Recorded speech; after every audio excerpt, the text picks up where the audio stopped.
The desperate Sumung Vex sat on his golden throne, watching the star map flicker with red warning lights. Each red dot meant death. Each red dot meant another world had fallen to the machines. 12 systems, he whispered. 12 systems in 3 months.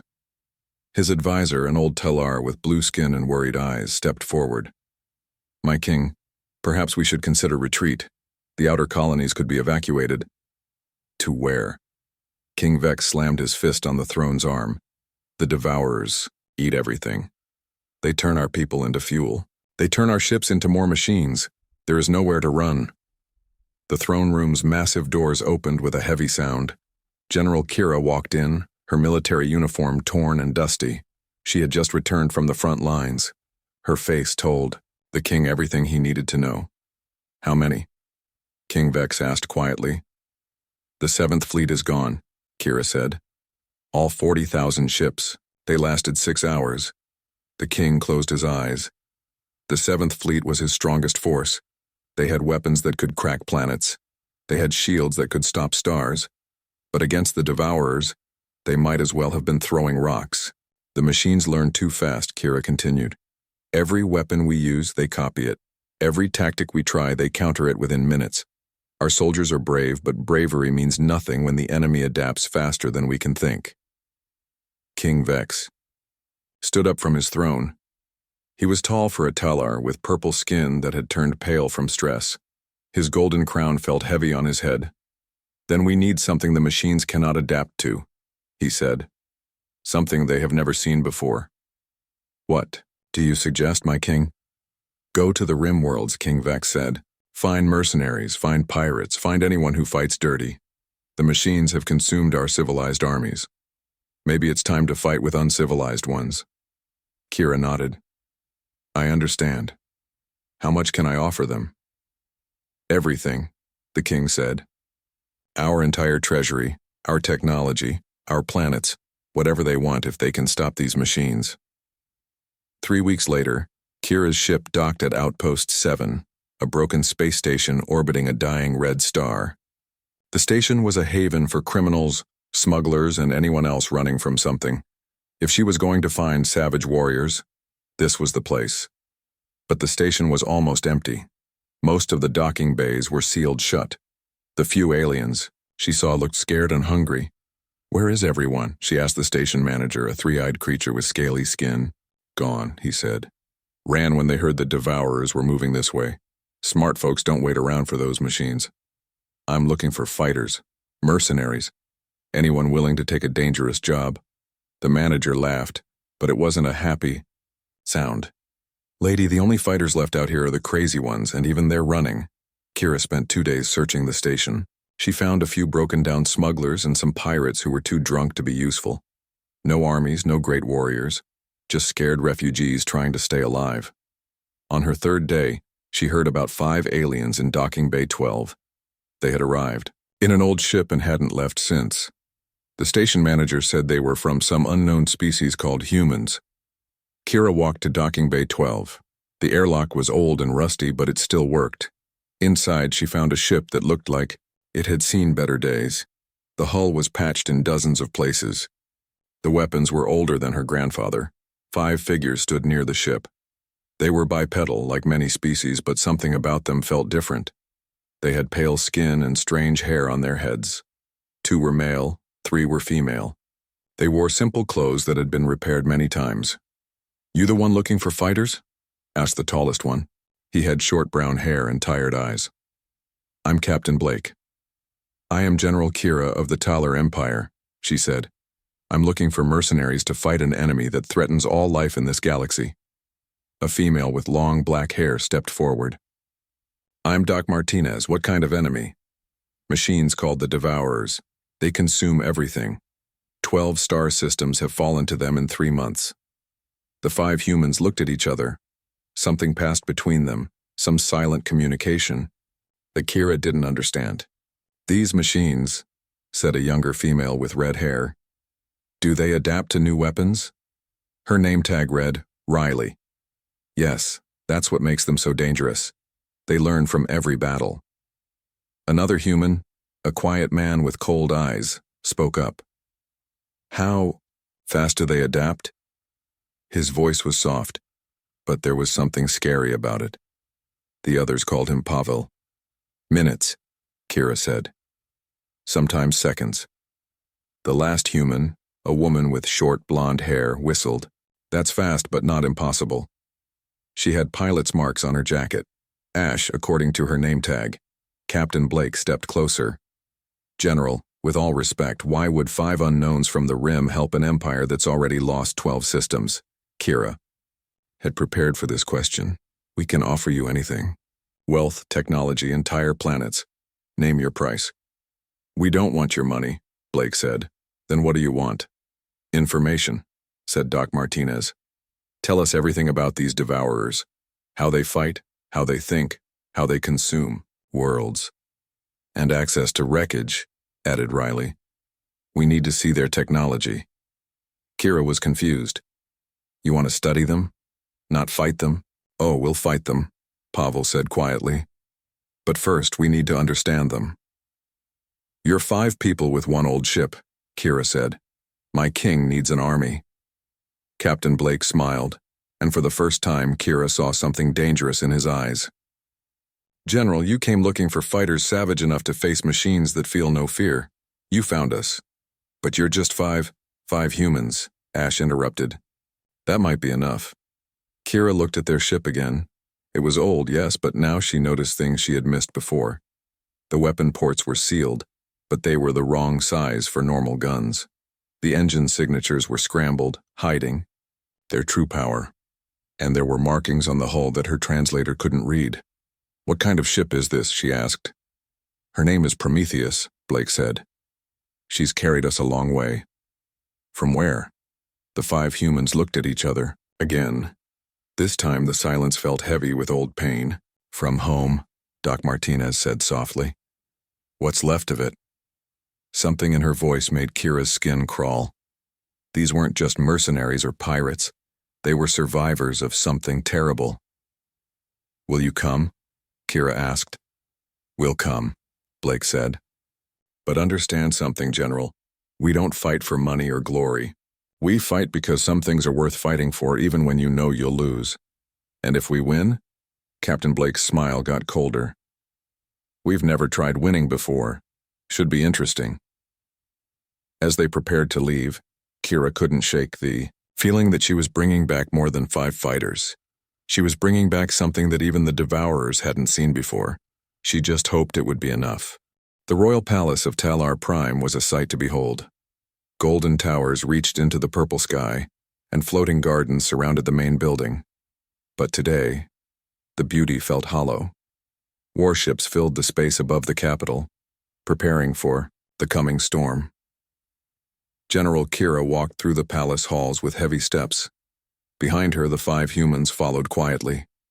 Their simple clothes and worn equipment looked strange among the rich decorations and fancy artwork. The throne room. Doors opened, and King Vex looked up from his war council. Dozens of military officers stood around a massive holographic display showing fleet positions. When they saw Kira's army, the room fell silent. This is it? King Vex stood slowly. His voice was dangerous and low. This is the great force you promised me? My king, Kira began. Let me explain. 5 aliens. The king's voice rose. I sent you to bring back an army. I gave you unlimited resources, and you return with 5 unknowns and 1 broken ship? The military officers began to whisper among themselves. Some laughed quietly. Admiral Torx, the king's chief military advisor, stepped forward. Your Majesty, Admiral Torx said with a mocking smile, perhaps the general has brought us court jesters to entertain us before we die. More laughter filled the room. The humans didn't react. They stood calmly, watching everything with quiet eyes. Captain Blake stepped forward. Your Majesty, we understand your disappointment. Perhaps we could discuss the tactical situation. Tactical situation? Admiral Torx laughed harder. What could primitives from the Rim possibly understand? About warfare? Tech Riley walked to the holographic display. She studied the fleet positions and battle reports for a moment. Then she touched the display controls. "Don't touch that," Admiral Torx snapped. "That equipment is worth more than your entire—" Riley's fingers moved across the controls like water. The display changed, showing new information that even the royal technicians couldn't access. "Cute," Riley said, looking at the Taylor weapon specifications. "These plasma cannons might actually hurt someone if they could hit their target." The room went dead silent. No one had ever called Taylor military technology cute before. "Your shield generators are interesting too," Riley continued. "But they have a resonance frequency weakness right here." She pointed to a section of the technical readout. Anyone with basic physics knowledge could exploit that. Admiral Torx's face turned dark purple with anger. "How dare you—" "She's right," whispered Chief Technician Vell from across the room. He was staring at the display with wide eyes. "The resonance calculations. I never noticed that vulnerability before." King Vex walked closer to the humans. His anger was still there, but now it mixed with curiosity. "What are you?" he asked. "Survivors," Doc Martinez said simply. "Of what?" The humans looked at each other. That same silent communication passed between them again. "A war," Captain Blake said. "A very long war." "Against who?" "Machines," Pavel said quietly. "Machines that consume everything." The room's temperature seemed to drop. Everyone suddenly paid attention. "You fought the Devourers before?" King Vex asked. "Not these Devourers," Ash said, "but machines like them. Machines that learn and adapt and never stop coming." "Where?" Admiral Torx demanded. "When? I've never heard of such a war." "Far from here," Blake said. "A long time ago." "How long?" the king pressed. Doc Martinez's voice was soft. "Long enough to know that what you're facing isn't just an invasion. It's the end of everything if you fight it the wrong way." Riley was still studying the battle reports on the display. "These Devourers," she said, "they don't just copy your weapons, they copy your tactics, your strategies, your way of thinking. Every battle makes them smarter." "Yes," Admiral Torx said, suspicious now. "How do you know this?" "Because it's what machines do," Pavel said. "They learn, they adapt, they become perfect at killing whatever they're designed to kill." "Then how do you fight something like that?" King Vex asked. The human smiled. It wasn't a happy smile. "You don't fight them," Blake said. "You solve them." Before anyone could ask what that meant, alarms began blaring throughout the palace. Red lights flashed, and the holographic display suddenly showed new contacts at the edge of the star system. "Scout ships," Admiral Torx shouted. "Devourer scouts. They're 2 days early." The display showed 12 small ships moving toward the planet. They were scanning everything, learning the system's defenses. "All ships to battle stations," King Vex commanded. "Prepare to engage." "Wait," Blake said calmly. "Wait?" Admiral Torx spun around. "Those scouts will report back to the main fleet. We have to destroy them before— You can't," Riley said. She was still looking at the display. "Look at their movement patterns. They've already adapted to your weapon range and firing solutions. If you attack them directly, they'll learn your tactics and share that information with the main fleet." "Then what do you suggest?" King Vex asked. Blake looked at his team. "We handle this." "You?" Admiral Torx laughed. 5 aliens in an old ship against 12 Devourer scouts? "Just 12? Ash asked. "That's hardly worth warming up the engines." The humans walked toward the door. As they left, Captain Blake turned back. "Your Majesty will need access to your battle archives. Everything you have on the Devourers, every engagement, every tactic they've used, every adaptation they've made." "Why?"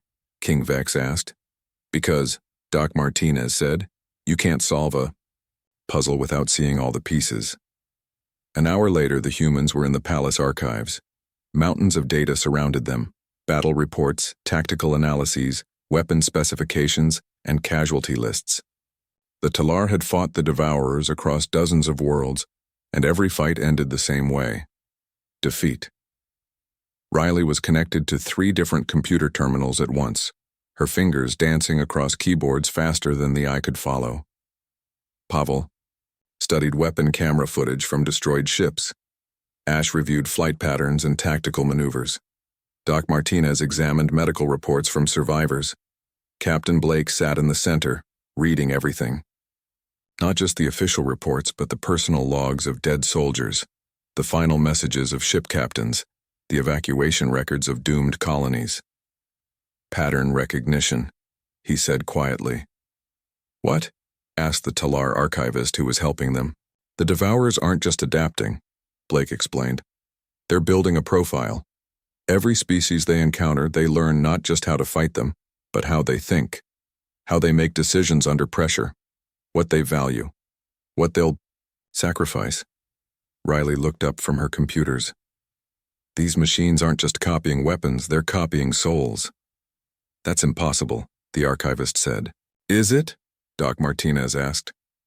Look at this medical data. Survivors from Devourer attacks show specific trauma patterns, not just physical wounds, but psychological ones, like something tried to copy their minds. Pavel was watching footage of a Devourer boarding party. The machines moved through a Talar ship, not just killing the crew, but scanning them, reading them, learning from them even as they died. They're not just invaders, Pavel said. They're students, and every battle is their classroom. Outside, space lit up with weapons fire. The Talar fleet was engaging the scout ships. Through the archive windows, they could see the distant flashes of battle. Your fleet will lose, Ash said without looking up from her tactical displays. How can you know that? The archivist asked. Because they're fighting the wrong war, Blake said. They're trying to win a battle. But the Devourers aren't here to fight. They're here to learn. The weapons fire stopped. The silence was heavy. With bad news, a messenger ran into the archives. The scouts, he gasped. They just disappeared. Destroyed? Blake asked. No, the messenger said, confused. They were there and then they weren't. No explosion, no debris, they just vanished. The humans looked at each other and smiled that dangerous smile again. Ah, Riley said. Now things get interesting. Captain Blake stood up. Your Majesty will want to see us now, and he'll want to see our ship. Why? The archivist asked. Because, Doc Martinez said, it's time to show him what human technology really looks like. As they walked back to the throne room, the humans carried themselves differently. The quiet observers had become something else.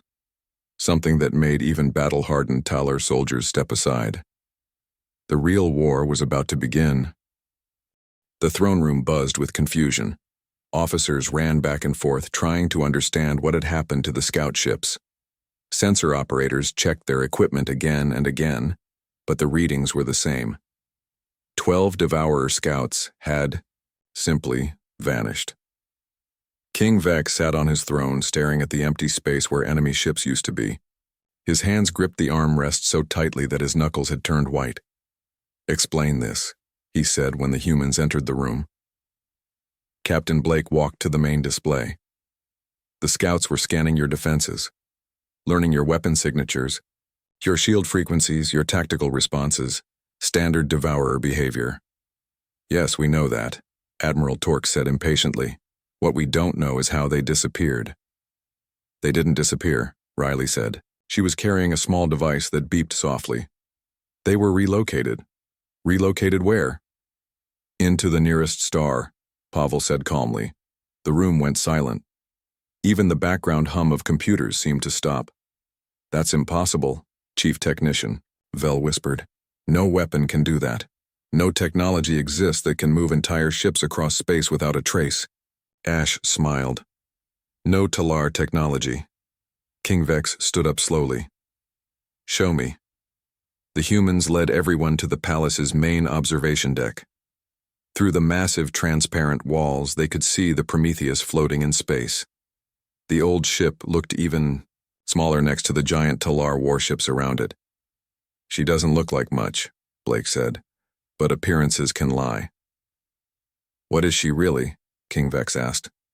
Home, Doc Martinez said softly. The last home we have. Built where?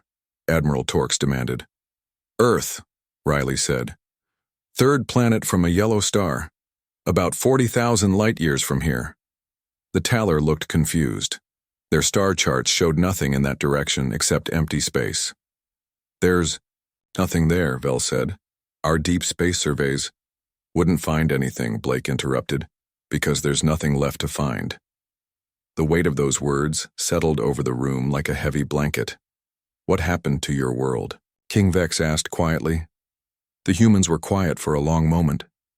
Finally, Doc Martinez spoke. We called them the Silent Ones. Machines that consumed everything in their path. They didn't just destroy worlds. They erased them. Completely, as if they had never existed. How many worlds? The king asked.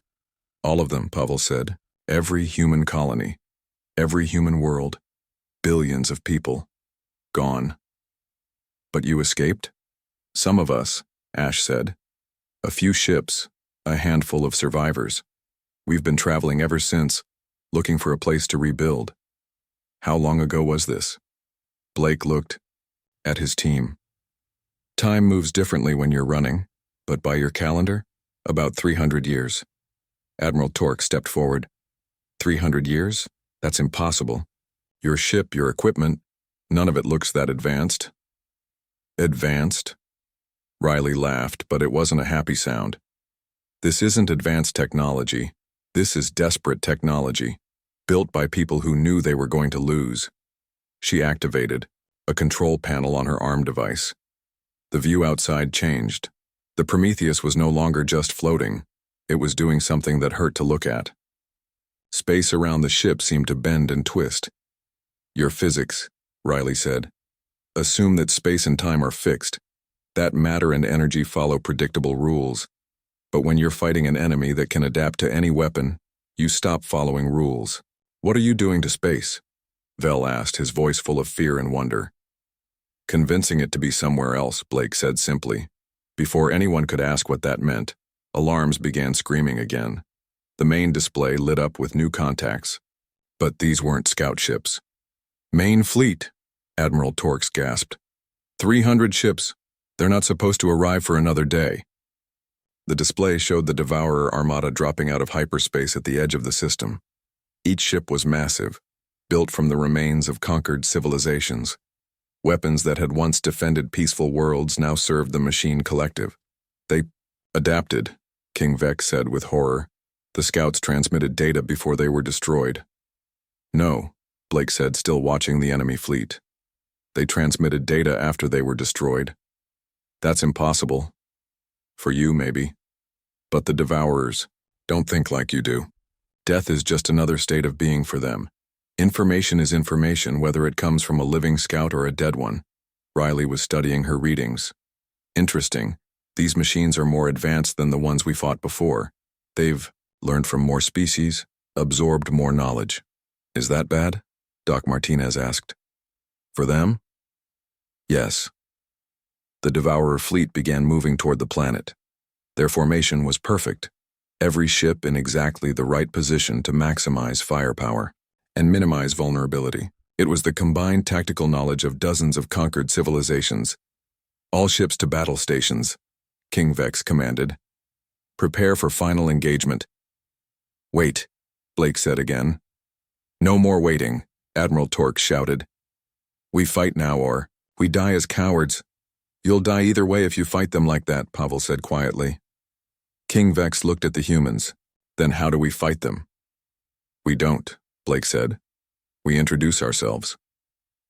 The humans walked back toward their ship. As they left, Captain Blake turned to King Vex. Your Majesty, in 1 hour, those ships will begin their attack. Your fleet? Will last maybe 20 minutes against them, but we're going to try something different. What? We're going to say hello. An hour later, the Taller fleet hung in defensive formation around their homeworld. Every weapon was charged, every shield was raised, every crew was ready to die fighting. The Devourer fleet approached like a moving wall of death. 300 ships carrying the firepower to crack planets and the knowledge to counter any defense. Between them, alone in the dark, the Prometheus began to move. They're heading straight for the center of the enemy formation, Admiral Torx said with disbelief. That's suicide. No, King Vex said, watching the small human ship approach the massive fleet. That's something else entirely. The Prometheus didn't fire weapons. It didn't raise shields. Instead, it began to broadcast music. Not tactical data or surrender terms or threats of destruction. Music. Old human songs that spoke of loss and hope and the refusal to give up when everything seemed hopeless. What are they doing? Vel asked. On the communication channel, Captain Blake's voice was calm.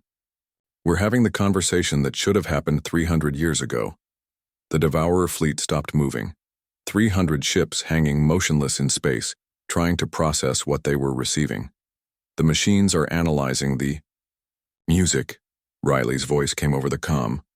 Trying to understand its tactical purpose, its strategic value. They're looking for the weapon. But there is no weapon, Admiral Torx said. Yes, there is, Doc Martinez replied.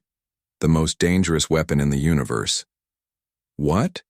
An idea. The music continued. Songs about Earth, about home, about people who fought not because they could win, but because some things were worth fighting for even when victory was impossible. Then something incredible happened. One of the Devourer ships began to change, its weapon ports closed, its formation position shifted. On the scanners, its energy signature was transforming. It's remembering, Blake said softly. Remembering what? Who it used to be before it became a machine. More ships began to change. The perfect formation started to break apart as vessels remembered their original purposes. Exploration ships recalled their missions of discovery. Colony ships remembered carrying families to new worlds. Warships remembered protecting the innocent instead of destroying them. How is this possible? King Vex whispered. Because, Pavel's voice was gentle now. The Devourers don't just absorb technology and tactics, they absorb souls. And souls can be reminded of what they really are. The transformation spread through the fleet like a wave. Ships that had been instruments of destruction began powering down their weapons. The collective consciousness that had driven them to consume and destroy was being overwritten by older, deeper memories. This is what we learned, Blake said, in our war against the Silent Ones. The only way to defeat an enemy that absorbs everything is to give it something that transforms it from within. Hope, Doc Martinez added. The Devourer fleet, no longer a fleet of Devourers, hung in space like sleepers waking from a terrible dream.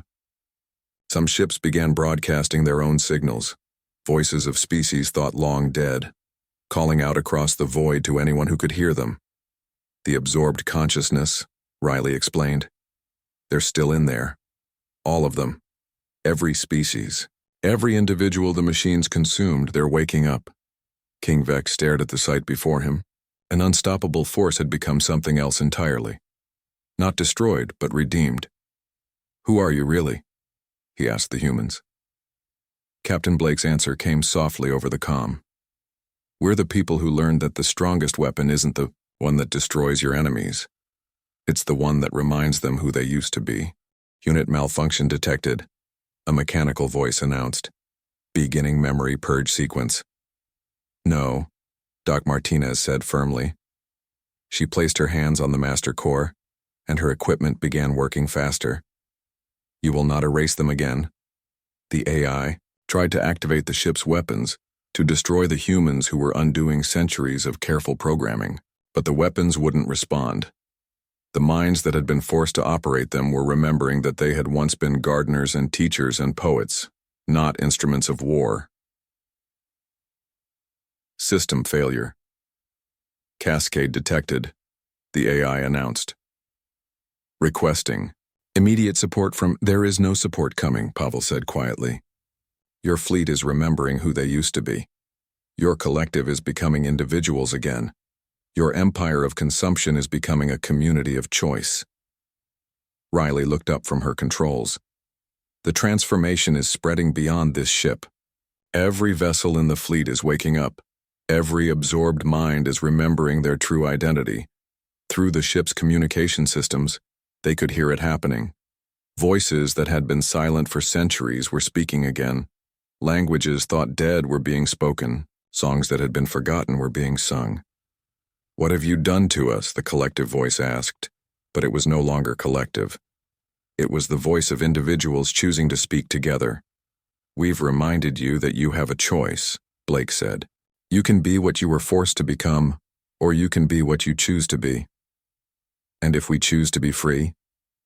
Doc Martinez smiled. "Then you're free." Outside, King Vex watched as the entire Devourer fleet began to change. Ships that had been instruments of conquest were remembering their original purposes. Colony vessels prepared to carry people home. Exploration ships turned their sensors toward distant stars. Even the warships began broadcasting messages of protection rather than threats of destruction. "How is this possible?" Admiral Torx whispered. "Because," King Vex said, finally understanding, "they never really stopped being who they were. The machines just made them forget." On the communication channel, Captain Blake's voice was tired but satisfied. "Mission accomplished. The fleet is free. The minds are free. The collective is just a memory now." "What happens next?" King Vex asked. "Now," Blake said, "they get to choose what happens next. Just like everyone should." The transformation of the Devourer fleet was complete. What had been an unstoppable force of consumption had become something unprecedented. A fleet of the redeemed, carrying the awakened consciousness of 100 civilizations back to whatever remained of their homes. And at the center of it all, 5 humans had accomplished something that no weapon could achieve. They had turned enemies into friends, not through conquest, but through the simple act of reminding them who they really were. Part 5. Victory and the Price of Hope. 3 days after the transformation, space around Talar Prime looked like a peaceful harbor instead of a battlefield. The former Devourer ships floated in organized groups, each cluster representing a different, awakened civilization. Some were preparing for the long journey home to worlds they hadn't seen in centuries. Others were planning to build new homes among the stars. King Vex stood in his palace garden, watching the alien ships through the transparent dome above. Each vessel now flew the banner of its original people instead of the dark symbols of the collective. It was the most beautiful sight he had ever seen. "Your Majesty," General Kira approached with a datapad. "The final reports are in. Not a single shot was fired in anger. No lives lost. No worlds destroyed. The entire Devourer threat has been resolved." "Resolved," the king repeated softly. Such a simple word for something so impossible. The 5 humans were preparing to leave. Their ship, the Prometheus, sat in the palace docking bay being refueled for its next journey. King Vex had offered them everything: planets, titles, treasure beyond imagining. They had politely refused it all. He found them in the ship's common area, packing their simple belongings. They moved with the efficiency of people who had done this many times before. "You're really leaving?" he asked. Captain Blake looked up from his equipment. "Our work here is done, the people are free, the collective is broken, time to move on. Where will you go?" "Where we're needed," Doc Martinez said, closing her medical kit. "There are always more machines to heal, more minds to free." King Vex sat down across from them. "I need to know. Who are you really? And don't tell me you're just survivors. I've seen what survivors look like, and they don't do what you did." The humans exchanged their familiar glances. Finally, Blake spoke. "What? Do you know about teachers, Your Majesty? Teachers? People who help others learn, who show them possibilities they never imagined, who believe that everyone can become better than they are." "I know teachers," King Vex said, confused. "But you're warriors. You have weapons that can bend space itself." Riley laughed softly. "Those aren't weapons, they're teaching tools. Everything we have, everything we do, it's all about helping others remember who they really are. But the way you fought the collective, we didn't fight them," Pavel interrupted. "We educated them. We showed them that they had choices they'd forgotten they could make." Doc Martinez leaned forward. "Your Majesty, what if I told you that everything you think you know about us is both true and false?" "I don't understand." "We are survivors," she said. "Our world was destroyed. Our people were consumed by machines. But we weren't soldiers or warriors or heroes. We were ordinary people who became something more because someone had to." "What were you before?" Blake smiled. "I was a school principal. I spent my days helping children learn to read and solve problems and get along with each other." "I was a doctor," Martinez added. "I healed people who were sick and scared." "Engineer," Riley said. "I fixed things that were broken." "Poet," Pavel said quietly. "I wrote words that helped people feel less alone." "Pilot," Ash finished. "I took people where they needed to go." King Vex stared at them. "You were civilians?" "We were human," Blake said simply. "When the Silent Ones came to our galaxy, we tried to fight them with armies and weapons and all the traditional tools of war. We lost. Every battle, every world, every hope we had." "Then how did you survive?" "By learning that the war we were fighting wasn't the war we needed to win," Martinez explained. "The machines weren't our enemies. They were victims just like us. They'd been programmed to consume and destroy, but that wasn't their choice. So we stopped trying to destroy them," Riley continued, "and started trying to save them." "The Prometheus," King Vex said, beginning to understand. "She's not a warship." "She's a hospital," Ash said. "A school, a library, a home for anyone who needs saving." Pavel nodded toward the ship's interior. "Every system, every piece of technology, every capability we have, it's all designed for one purpose: to help others remember who they really are." "But your world," King Vex said. "You said it was destroyed." "It was," Blake said sadly. "We learned too late. By the time we understood how to heal the machines instead of fight them, there was nothing left to save. So we made a choice." "What choice?" "To make sure it never happened again," Doc Martinez said. "To travel from world to world, system to system, galaxy to galaxy. To find machines that had forgotten their purpose and help them remember. To find civilizations under threat and teach them a better way." King Vex felt tears forming in his eyes. "How long have you been doing this?" "Since our world died," Ash said. 300 years, maybe more. Time becomes meaningless when you're moving between galaxies. And you'll keep doing it?" "Until there are no more machines to heal," Blake said. "Until there are no more minds to free. Until every consciousness in the universe remembers that they have a choice. But that could take forever." Riley smiled. "We have forever. The Prometheus isn't just our ship, she's our teacher too. She keeps us alive, keeps us learning, keeps us growing. As long as there's work to do, we'll be here to do it." King Vex understood now why these five had felt so different. They weren't just survivors or warriors or heroes. They were something rarer and more precious. They were hope made manifest. "What can we do?" he asked. "How can we help?" "Live," Pavel said simply. "Live freely, make choices, create beauty, love each other, show the universe what it means to be truly alive. And if more machines come, then remember what you learned today," Blake said. "Remember that every enemy was once someone's friend. Every destroyer was once a creator. Every collective was once a community of individuals who chose to work together. Remember," Martinez added, "that the strongest weapon isn't the one that destroys your enemies. It's the one that reminds them who they used to be." The humans finished their packing and walked toward their ship. As they prepared to leave, King Vex called out to them. "Will we ever see you again?" Captain Blake paused at the airlock. "Maybe, if you ever need teachers." "What if we need warriors?" Blake smiled, that gentle, dangerous smile. "Your Majesty, the best warriors are always teachers, and the best teachers are always warriors. The only difference is what they're fighting for." The Prometheus lifted off from the palace docking bay, rising through the atmosphere toward the stars.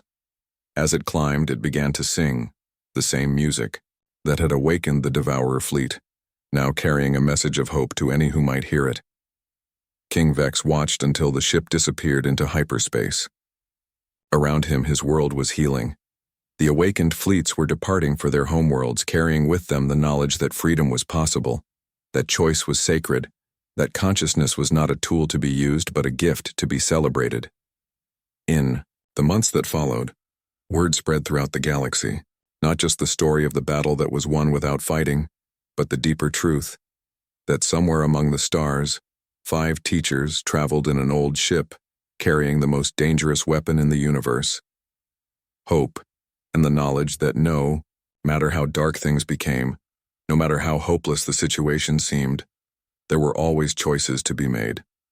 There were always better ways to be found. There were always teachers willing to help you remember who you really were. The Talar Empire grew and prospered, but it grew differently than before. Instead of conquest, they chose cooperation. Instead of domination, they chose education. Instead of building weapons, they built schools. And sometimes late at night, King Vex would look up at the stars and wonder where the 5 humans were. What machines they were healing. What minds they were freeing.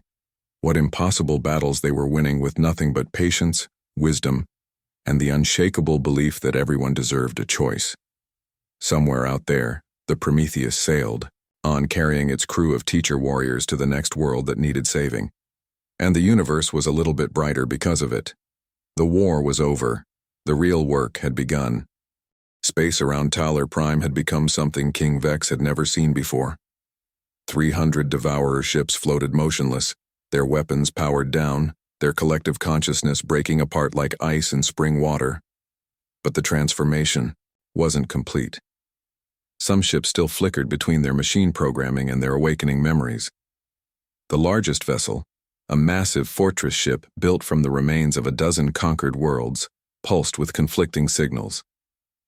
"The command ship," Admiral Torque said, studying the readings. "It's fighting the change. Its AI core is trying to reassert control over the fleet."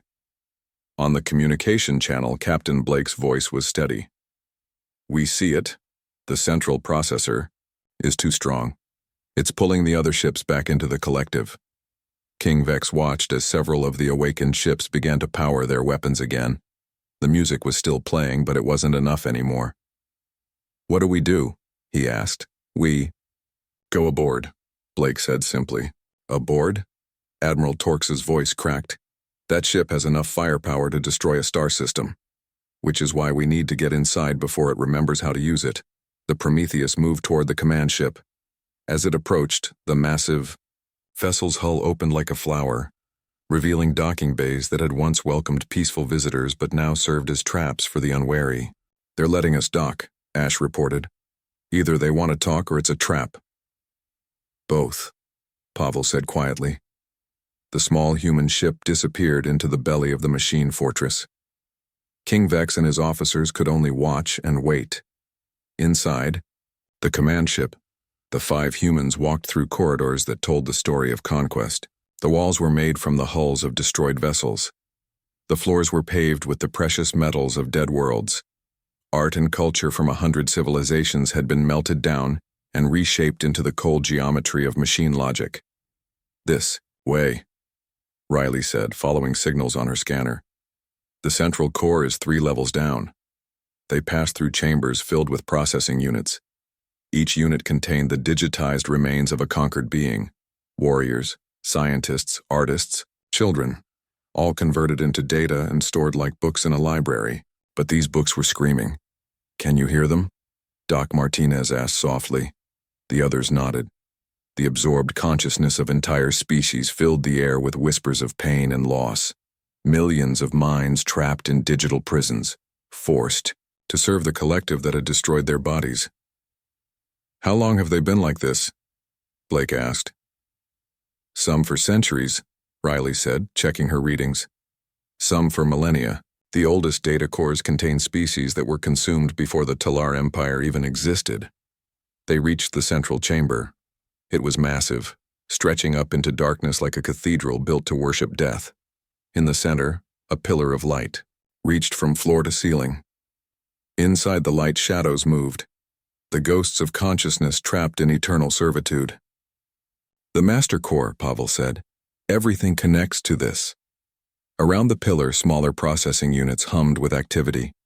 Each one contained the compressed soul of someone who had once lived, loved, and hoped. Now they were just tools in a machine's quest for perfection. We can't destroy it, Blake said. Too many minds are trapped inside. If we break the core, we kill them all. Then what? Ash asked. Doc Martinez was already unpacking her medical kit, but instead of bandages and medicine, she pulled out devices that looked like they belonged in a philosopher's study rather than a doctor's bag. Memory therapy, she said, on a massive scale. She connected her equipment to the nearest processing unit. Immediately, the whispers in the air changed. Instead of pain, there was confusion. Instead of despair, there was something like hope. "What are you doing?" a voice asked. It came from everywhere and nowhere, speaking in a language that their translators couldn't identify. "We're here to help," Doc Martinez said gently. "You've been asleep for a long time. We're here to wake you up." Sleep? The voice was joined by others. Dozens, then hundreds, then thousands of voices speaking in unison. "We have not slept. We have served. We have calculated. We have consumed in the name of efficiency." "No," Blake said firmly. "You have been prisoners, made to do things that went against everything you once believed." The voices fell silent. In that silence, Riley connected her own equipment to the core.